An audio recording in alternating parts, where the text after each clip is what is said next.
How do you tell the story of the youngest school in Rapid City? A school that just celebrated its 10th birthday can't have that much history, or can it? Like many stories, ours begins as others come to a close. The story of East takes root over 100 years ago in the first high school built in Rapid City. It was such a historical building. When they started building Mount Rushmore, President Coolidge actually came to Rapid City and he used that building as his presidential office for an entire summer. Eventually, this high school would become the home of Dakota Middle School. Dakota is definitely a building that you have to see.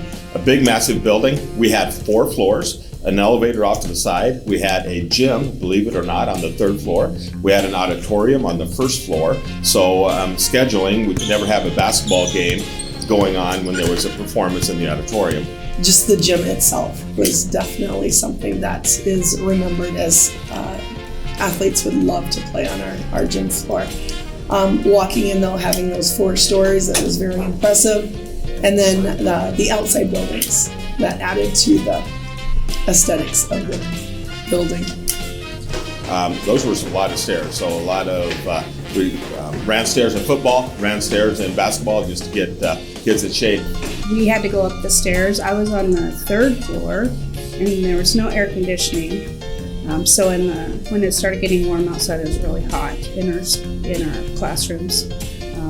Had to open the windows, and you could hear downtown. That was pretty cool. In the winter, because it was an old building, it was still pretty chilly in the classrooms.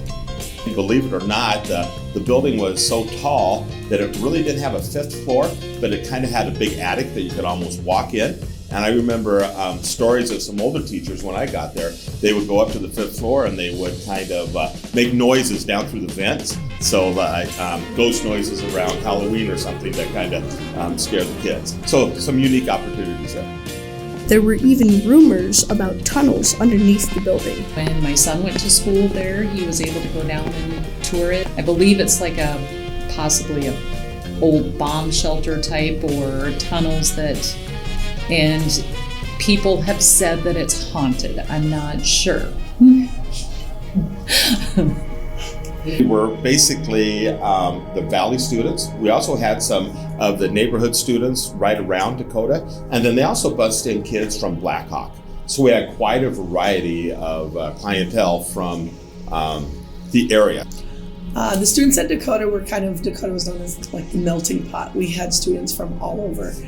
Students from Blackhawk came in, students from that center of town came in. A lot of kids weren't in sports because they didn't have someone to pick them up after school, or they didn't have busing after school for sports. Students would literally get on a bus at 7:10 in the morning, get dropped off at Dakota, at 7:40, 7:45. Most all the students rode a bus to get to Dakota. We had several kids at Dakota that would go to Stevens High School. Many kids would go to Central High School. So we kind of had 2 feeder high schools. After decades of serving students, a surprise announcement came that Dakota would be closing. I remember there was a staff meeting at Dakota and they explained that the school would be closing down and that most of us would be transferring to the new building. To me, it kind of took me by surprise because I had no idea that was going to happen. With Dakota closing, the school needed a new building to house middle school students. With Rapid Valley growing very quickly, it made sense to give the Valley community a middle school to call their own. In my world, I have a lot of stuff teaching with tech ed. So we had to put stuff on pallets and we had to wrap them in boxes. I made a goal from the very get-go that I was going to wrap a box, 1 box a day for the first quarter, 2 boxes a day for the second quarter, 3 boxes a day for the third quarter, and then it was chaos. But we had to put everything on pallets, and then we stored the pallets in the gym, in the 3rd floor gym, and then right at the end, before East opened, they brought the pallets over so we could unload them after that. It was kind of cool to know that we could be on the committees to design the school. So for me, I got to design the art room, and so that was kind of neat to be able to know that we were going to be a big part of it. It was really an exciting time to move into a new building and see everything fresh. It was amazing. Everything was shiny and new. There were things that we'd hoped for years.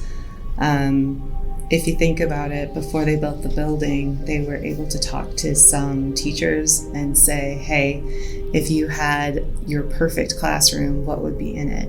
And so some of those features were put into the new rooms and the new buildings. We got the colors. We took a color from Rapid Valley and one color from Valley View. We combined them, so that's where we got the red and the yellow. It was my idea for including a dinosaur because South Dakota has a lot of famous dinosaurs that were found. The Velociraptor was kind of my key idea because they are fairly vicious, as are our raptors.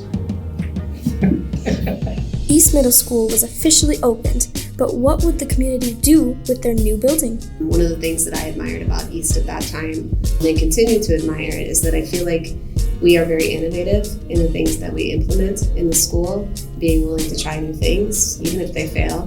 That continuation of trying new things that are of interest to students, because I think if we have things, even like the student news being an example of that, or those opportunities that students have buy-in, tend to be very successful.